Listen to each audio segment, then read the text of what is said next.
while the Red Sox are on the other side of their series against the Milwaukee Brewers. And honestly, I don't know if it could have gone any better.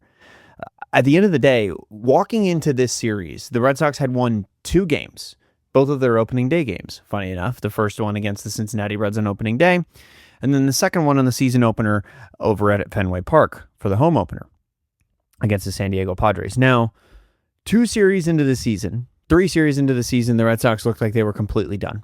Nothing was going correct. Nothing was going right. Nobody could hit. Nobody could pitch. Everybody was messed up. Garrett Crochet even gave up his second start of the season against the Houston Astros. Everything looked as bad as it could possibly be. But after the series against the Milwaukee Brewers, honestly, I'm starting to get a little bit more hope for this team as we move forward throughout the season. I mean, honestly, it's not as bad as we all thought it was going to be if the Red Sox played like they played in the final 2 games of this Milwaukee Brewers series. And let's talk about what that looked like. Hey, thanks for watching. What I need you to do right now is to like the video and subscribe to the channel, because Anthony and I are constantly working on this and constantly doing everything we can to make the best baseball content we can. But we need your help to get it out there for people to actually see. So if you could like the video, subscribe, send it to a friend. Starting off with game 1, we'll start with game 1. I know nobody wants to talk about it because the Red Sox lost. They lost 8-6, and it looked like this was actually going to be a Red Sox win. I remember I was coaching my son's baseball team. I remember looking at my phone because somebody made a remark. I was wearing a Red Sox shirt. Somebody made a remark, "Hey, nice team, nice shirt." I was like, "Oh, great. Let's check the game real quick." And the Red Sox were up 3-0. It was in the 3rd inning, and the Red Sox were up 3-0. And what happened immediately following the bottom of the 3rd? Brewers score 4 runs. Brewers winning 4-3. I didn't watch a ton of this game, but I mean, it's when you look at the damage doers on this team, it's the first half of the lineup. It's the top half of that lineup. Bryce Jarren, Willson Contreras, Christian Yelich, Garrett Mitchell with 2, and then Jake Bauers all had RBIs, as well as Sal Frelick. Sal Frelick had his little homecoming, then he came and played decent baseball against the Red Sox this series. You know, Bryce Jarren with a stolen base, Yelich hits a double, Renhefo hits a double. It's just, you know, it's gonna be what it is when you talk about a team like the Brewers, who are going to nickel and dime you for everything that you're able to give them. The most infuriating part about this Brewers team is how good they are at playing small ball. And we see, like, a guy like Pat Murphy is just going to go in, and that's the kind of ball that he wants his teams to be playing. Pat Murphy is an incredible manager. The reason he's the back-to-back National League Manager of the Year. He manages the team like an old school small ball team that is analytically driven, which I think is what everybody thinks their team is, or at least wants their team to be when you come down and think about it. And I think that's what the Red Sox think they are. But Pat Murphy just embodies that. Like, they are analytically driven in player acquisition. They are going to put a roster on the field that doesn't look like it's going to murder you on paper, but then they go out last year and they win 97 games and become the best team in baseball. And that's the way Pat Murphy, he's going to sacrifice runners over. He's going to hit, they're going to hit sac flies. They're going to earn walks. David Hamilton walked twice in this game, in the first game, along with a hit. And look, let me tell you what, you have David Hamilton coming around and scoring 2 runs against you after the amount of time and the amount of headache he gave you as a member of the Red Sox. Wow, that was really tough to see. I mean, all of a sudden, David Hamilton knows how to bunt, which is just like, okay, cool. Wish you could have done that while you were on our team. Brandon Woodruff gets to start, and this is the Willson Contreras game. Willson Contreras gets hit by the pitch by Brandon Woodruff, and you see him start to really lose his mind. On the next batter up to the plate after Willson takes his base, Willson slides really hard into David Hamilton, cleats David Hamilton, and there's this weird situation that ensues where Willson Contreras, whose brother William is the catcher for the Brewers, just slid spikes up into David Hamilton, who up until last year was a member of the Red Sox. So all of the Red Sox players are friends with David Hamilton, and now, but their teammate just came and spikes up. So where's Willson on this whole situation? Where did he think he was going to go right in this? To me, it's not very, very clear. He came in looking for something to looking for a fight, and he got it. But I don't know if he thinks his team is going to be more behind him than he is, but he brought 10 years worth of beef to the situation that the rest of the Red Sox player base, the players in the clubhouse are not as bought into this beef as Willson may or may not be. So I don't know, weird situation for him. In this game, we had Roman Anthony with 2 hits. Willson Contreras, let me tell you what, after the hit by pitch, he also has 3 hits, 2 RBIs, and a walk. So he gets on all 5 of his plate appearances. He gets on base, does not record an out. He's got the home run, the double. I mean, it was a great game. It was the Willson Contreras game, and it really sucks that the Red Sox were not able to pull this game out. But as we know, they were not, and we can go ahead and move on to Game 2. Now, Game 2 was a big deal because Game 2 was Garrett Crochet versus Jacob Misorowski, and you can see if you look at the box score for this game, it is 0-0-0-0 for every single inning until that 6th inning. And what happens in that 6th inning? Misorowski pitches the most amount of pitches he's ever pitched in a single start. He loads the bases, and Trevor Story delivers with a big 2-run double down the left field line up against the monster. The Red Sox end up scoring 3 runs. The next at bat was a sac fly by Marcelo Meyer. And why this strikes me as such an important game is because the Red Sox found success off the bat of Trevor Story. But why is that important? Because he's been in the lineup for the whole season. Like, we knew he was going to be a big deal as far as like important to the lineup. If he's going, then the rest of the lineup is going to follow suit. That's kind of how it was last year when he started playing good baseball. The Red Sox started playing good baseball, and that's why they ended up in the playoffs. Trevor Story was a 5-WAR player from June to September. It's just that he had lost 2 WAR before that it even started by being the worst player in baseball prior. So honestly, if Trevor Story has the season he had from June to September, starting in April, we're talking about an all-star and getting some MVP votes. So we knew he was going to be a big part of what they were hoping to accomplish on offense, and it just hasn't been there for him this season. But what we saw in this game, and let me just check and make sure that it didn't happen in the game prior. Okay, so it did happen in the game prior. Now, what happened in the game prior was Trevor Story was dropped down to the 5 spot, the 5th spot in the lineup. Why is that important? Well, like I was saying, we knew that Trevor Story was going to be important to this lineup, but he just has not been performing. And when you have a guy like Roman Anthony, who feels like he's got the weight of the world on his shoulders, and he knows that he's kind of standing on an island out there at the leadoff spot with Trevor Story behind him, who's a rally killer, and then in the 3rd spot, you're having Jarren Duran or Masataka Yoshida, who have had their moments this season, but when you have a guy who's not getting hits in the 2nd spot in your lineup, supposedly going to be the most damaging player in your lineup, it really just doesn't translate into a lot of production. So what happens here? Jacob Misorowski toes the bump, which means right-handed pitcher, we can go lefty-lefty 1-2 and have Roman and Jarren Duran bat 1-2 in the lineup. Both of them go hitless, but Jarren does score a run after walking. Now, between the two of them, 5 strikeouts. Don't love that, but Misorowski was nasty. He was mowing down the Red Sox. Misorowski pitched 5 1/3 inning. He only gave up 2 hits. He did give up those 3 earned runs, and he also walked 4. But through the beginning of the 6th inning, he was nails. He was absolutely firing on all cylinders. So what do we see? We see, walks from Jarren Duran, Willson Contreras, Wilyer Abreu. Trevor Story gets up, knocks in 2 runs. What a day for Trevor Story. And then prior to in Game 1, so that was in Game 2. In Game 1, we also saw Trevor Story with another 2 RBI hit. So dropping down to the 5th spot has just kind of been the secret sauce for Trevor Story. He doesn't have the weight of the world on his shoulders anymore. He doesn't need to be the conduit that the entire Red Sox offense runs through.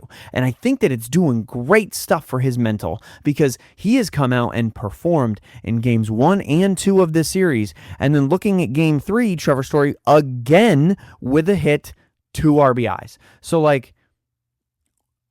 6 RBIs in this series from Trevor Story. 6 RBIs in this series. What? That's exactly what we need from him. That is exactly what you have Trevor Story on your roster to do. Willson Contreras is an absolute freak in this series. In Game 2, he had another hit and walked 2 more times, did strike out once. And then in Game 3, he got a hit. He walked again. And so in 5 plate appearances, he reached twice. So I think he got on base 10 times in a 3-game series. That's incredible. That's just incredible from your number 3 hitter. It's exactly what you need from him, what you want from him. That's why you signed him. That's why he came over from the Cardinals. This is exactly what we needed to see from the Red Sox against a good team. And that's the other thing. It would be different if this was like the Red Sox are on their way to St. Louis right now. They have an off day. They're actually in St. Louis right now, getting ready to play a 3-game series against the Cardinals. If this series had been against the Cardinals and you take 2 out of 3 in the fashion in which they did, you feel a lot differently than you do right now. The Brewers are good. The Brewers are a very, very good team. Their record at the end of this series is 8-4. They have lost 4 games, and 2 of them they just lost to the Red Sox. They came into this series 8-2, the opposite of the Red Sox record. I don't think anybody in their right mind thought that this series was going to be anything other than maybe 1 win for the Sox, probably a sweep. That's how we all felt. Because when you go up against Woodruff and Misorowski, it's like, all right, well, we already have a low chance of winning either of those games. And then when Shane Drohan comes out, a former Red Sox farmhand, and makes his Major League debut in Game 3 against the Sox, you're like, oh, wow. Like, they're going to make a movie about this series, and the Red Sox are not going to be on the winning end of it. And so it was really nice. It was exciting to see what the Red Sox were able to accomplish and how they were able to accomplish it with the pieces that came together to actually accomplish it. Trevor Story and Willson Contreras. As those guys go, this offense will go. Look, Roman, he's got some stuff to figure out. He's striking out a lot. He's striking out a lot more than we thought he was going to start the season. And you know what? That's why we need Contreras and Trevor Story to do what they're doing right now. It was never the Red Sox are going to go as far as Roman can carry them. It's Roman's got to continue development. He's 21, 22 years old. He needs veterans around him to succeed. When we look at, what was the last big-time outfield prospect that came up for the Red Sox? Now, they're not the same stratosphere, but Jacoby Ellsbury came up and was able to succeed immediately because he was hitting in like the 8th spot in the order. And he was playing in a lineup that was on its way to win a World Series. He was hitting him and Kevin Youkilis. If anybody remembers, in the 2007 World Series, it was Kevin Youkilis and Jacoby Ellsbury going absolutely bonkers. Dustin Pedroia was able to hit in like the 8-9 spot and go crazy. He ended up leading off a game because he was able to get so much confidence and so many good at-bats against good pitching in a lineup that was protected by guys like J.D. Drew and Jason Varitek and Kevin Youkilis and the rest of that Red Sox lineup, Poppy, Manny. What we're seeing right now is an over-reliance on young talent. We all want Marcelo Meyer to be great. We kind of need him to. We all want Roman Anthony to be great. We kind of need him to. Cedon needs to have another development year. And don't forget, Cedon, let's look at, I'm pretty sure he's like 24 years old. Cedon's a rookie on a lot of teams. He just happens to be oh, hold on. Baseball Reference hides their age unless you click. He's 25 years old. Cedon's like really young, even though he's a 2-time Gold Glover at this particular point, even though he could definitely win a Platinum Glove this year if he gets his defense to the same tier that it's been for the last couple years. He needs to have an up year. Jarren Duran is now a veteran on this team. Like, he's been around for long enough that he really needs to figure his life out. 2021 was his debut year. Do you guys remember how bad 2021 was for Jarren Duran? You remember how bad that was? He was just kind of like a ride-along in the 2021 playoff run that we all love so much. And he's a veteran now on this team. And he's also a veteran who's found himself in a place where he's not getting the playing time he needs, and he's still stepping into a leadership and development role for this team, for guys like Roman Anthony and Marcelo Meyer. He has his own troubles against lefties, and he's trying to help these guys figure out their own. This is a team with not a ton of veteran leadership, and especially when guys like Story have the start to the season that they did, what's that guy going to contribute in terms of leadership? And I'm not saying, look, I don't know Trevor Story personally. He's probably a great leader in person. He could be a very good leader in person. But I'll tell you what, when you're trying to figure out your own issues, it's really hard to give people mentorship on theirs. And when guys like Willson Contreras are out there lighting a fire under everybody, he's trying to start fights on the diamond, like, as much as I don't agree with what he did, I mean, the guys played better afterwards. He certainly played better afterwards. And anything you can do at this point, that's what we're looking to do. The Red Sox really need everything to go right for them here moving forward if they plan on making the playoffs with this roster and the start that they've gotten off to. And the most important parts in these last 2 wins in these last 2 games have been Garrett Crochet and Sonny Gray. And if those guys continue to pitch the way that they did in these last 2 games, that's what's going to win you games. If you can get a lead at some point during while the starter's out there, 5, 6, 7 innings, and then hold it with the bullpen, that's how this team was designed to win. You're not going to win games by 15 runs. You're just not going to do it. You're not the Blue Jays. You're not the Yankees. But you do have better pitching than either of those teams, at least in their current form. The Yankees are going to have a really devastating rotation here soon. Get ready. If this team starts firing on all cylinders, I'm not very excited about what's going to go on in New York. But with the Red Sox starting rotation the way that it's set up, if Garrett Crochet goes out there and he's a bona fide ace, if Sonny Gray is a bona fide number 2, if he's able to talk Alex Cora into giving him an extra inning, which he was able to do in this start, which is so funny. So Cora goes out and talks to him, and Cora's a big, call the bullpen immediately after, 2 steps out of the dugout guy. He doesn't normally leave it in the pitcher's hand. But he goes out to talk to Sonny Gray, and Sonny Gray, you could see it on his lip. If you read his lips, he said, "I got another 0." Excuse me, I'm mistaken. This conversation happens in the dugout, but Sonny Gray said to Cora, "I have another 0 if you need one," and he goes back out there. And that's what I love to see. That's what I like. That's the feel I like to see from an Alex Cora. I don't care about third time through the rotation at that point. Sonny Gray's a veteran. He's earned his spot. He's your number 2. He's been pitching like he's your number 2. And he says he has another 0. You give him another inning. This is just how it goes. First pitch single to lead off the next inning. Okay, fine. It is what it is. But, I do like that that's the sentiment in the clubhouse right now. There's a confidence in a guy like Sonny Gray that I really like to see from the Red Sox. And when everybody can take a share in that and everybody has ownership over the outcomes that are happening on the field, like Sonny Gray, clearly feels like he has, I think that's what we're going to find the Red Sox in a really good position here moving forward. If we can figure out how to score runs consistently, and the starting pitching can actually carry its weight, because right now only Crochet and Gray have, and even Gray had a little bit of a stinker of a first start, and Crochet had a stinker of a second start. If we get Suarez to start really dealing, if Bayo figures his life out, Connolly early, he had a really good first start and a meh second start, so let's see what this first start in St. Louis looks like. If we can get these guys firing and get the starting rotation to be as dangerous as we thought it would be coming out of camp, it looks really good. I like what we're seeing from guys like Monasterio in the lineup. I like that he's, I honestly, Isaiah Kiner-Falefa bunted for a hit in this series. First of all, love bunting. Second of all, he wasn't even trying to get a hit. He just bunted it so well that it ended up being one. If you can get role players like that to really perform, we're talking about a team that can make the playoffs. And when the season started, Anthony and I were talking, and yes, I did predict 93 wins for this Red Sox team. But what I will say is the start has swayed me a bit, and I am a little concerned over the direction of the team and whether or not they're going to make the playoffs. This series proved to me they are still a playoff team. This series, especially when you get to the playoffs and you got 3 starting pitchers and you can roll out Crochet and then Gray and then Suarez 1, 2, 3, like that's just devastating. Especially, I know Rangers had a tough early beginning of the season, but Rangers still, let's not forget, one of the better active playoff starting pitchers out there. He's always risen to the occasion as it pertains to the playoffs. So I'm really liking the idea of how this rotation shakes out if they can get their stuff together. Historically, at least last year, we saw the rotation get better with time. Guys like Bayo, are able to make adjustments and get better with time and figure out what's working for them and how to generate kind of their own little luck, because Bayo was better last year than his FIP suggested he should have been. Almost a full run better.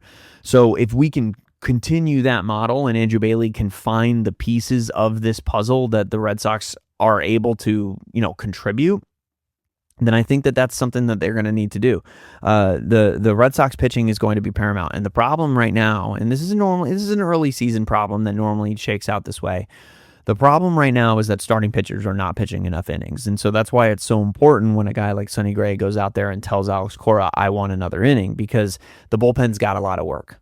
It's the bullpen has been working hard the last few games, last 6 games specifically at home, and that's going to happen when it's cold. It's been like literally in the 30s and 40s at Fenway. It has been freezing, and it's terrible and sucks for these pitchers to try to get any sort of work, effective work done on the mound. I mean, you saw Aroldis Chapman threw the slowest fastball he's pitched in the Statcast era in this series. Do I think that his fastball is going to sit 94? No, I don't. It's freezing. I think that that's going to figure itself out a little bit, but we do need to focus on the starters going deeper We need to focus on the starters giving the bullpen more days off, because right now you kind of have two different bullpen crews you can throw out on different days, and obviously everybody wants the Slayton to Whitlock to Chapman, 7, 8, 9. That's just not going to be the case every day, especially with Slayton potentially hitting the IL. We don't know what's going on with him, but he has been in a couple positions where Slayton could have been the guy coming out of the bullpen. We saw Garrett Whitlock go back to back instead. Now, granted, he was coming off of paternity leave, and he probably had a lot of gas in the tank. But I don't love seeing Garrett Whitlock go back-to-back when Slayton hadn't been used in 2 or 3 days. So apparently word is he may be hitting the IL. I'll go get a headline about that right now. Slayton IL. So Justin Slayton hit the 15-day IL. As well as Oviedo. Tyler Samaniego makes his debut. As a result of that, forgot about that. Samaniego made his major league debut. It was such short notice that he was, he just made the mad dash up from Worcester, as Tom Caron referred to it, and was able to make his big league debut. Strikes out the side with a walk. So 3 strikeouts and a walk in that debut. Spectacular stuff. Love to see it. Hopefully he's a big piece. Apparently he's been really good in camp. And this is the guy that kind of jumped onto the scene last year. If not for the emergence of Tolle and early, we would have seen Samaniego earlier. But he was just very solid during camp, and now looks like he can be a piece out of the bullpen. And hey, I'm not going to complain. If we got a guy that like that who can go up and throw some gas in the 97 to 98 range like he was, big fan of Samaniego as we move forward. So things to look out for definitely is as we move into this, Red Sox series in St. Louis, we're going to need good starts from early, from Ranger, and from Bayo. Because if every single one of those guys has a get right start, we could come out of this series 7-8. And the Cardinals are not good. The Red Sox could very well go into St. Louis, sweep this team, and come out 1 game below 500, which you absolutely have to do. You cannot lose any more ground in the division to this point. And then also, one thing that I do want to point out is that while it may seem, like the sky is falling and nothing is salvageable, I would like to point out that the Yankees are 8-3 and the Red Sox are 4-8. Okay, yeah, sure. Red Sox are only 1 game back of the defending AL champ Toronto Blue Jays. There is plenty of time. Let me tell you what, when the record was 2-8, it was like, wow, this team is out of its league. This team was not ready to play baseball to start the season. Now that the record is 4-8 and the Blue Jays are 5-7, if you squeeze out one more of those games, a 5-7 record doesn't feel like the sky is falling. A 4-8 record doesn't really feel like the sky is falling. But they need to go play good baseball in St. Louis. So look for good starts from Ranger, from early, from Bayo, not necessarily in that order. I believe it's early, Bayo, Ranger. Look for good starts from those guys. If we get that, and if the offense continues to move the way that it's been moving, if we get the kind of motion that we've been getting from the offense, and if Contreras has a really good revenge or homecoming series against the Cardinals, however you want to put it, and if Trevor Story continues to swing the bat the way he has, and maybe Roman starts to figure some things out, and let me look at the projected starters, but I think that what we're going to see out of these guys, if I had to make a prediction, I would say that the Red Sox take 2 out of 3 in this series, and they end the series at, 6-9, 3 games under 500. That's not great, but it's better than you are. It's better than you are, and we need to continuously just keep winning series. This is not a deficit for 4-8 record. This is not a deficit that we are going to be able to overcome in one series. One sweep's not going to do it. What you need to do is go win the next 6 series 2-1. That's just how it goes. And that's how you get back above 500. You need to play consistent baseball. You need to stop making so many errors, and that's just going to be what it is. In this upcoming series, Connolly Early versus, that's right, Dustin May. Please just beat the crap out of Dustin May. And then Ranger versus, excuse me for not knowing who Kyle Leahy is. Hopefully Kyle Leahy continues to pitch to that 5.40 ERA he has, and hopefully Ranger Suarez pitches like the guy who got paid the way he did this offseason. And then Brian Bayo versus Andre Palante. who he does have a 1.80 ERA in the season, and Bayo has a 9. So let's get Bayo back on track. Let's get Ranger back on track. Let's get Early back on track, especially in the good weather. Looks like it's going to be 70s, 80s this week in the Lou. So thanks for watching.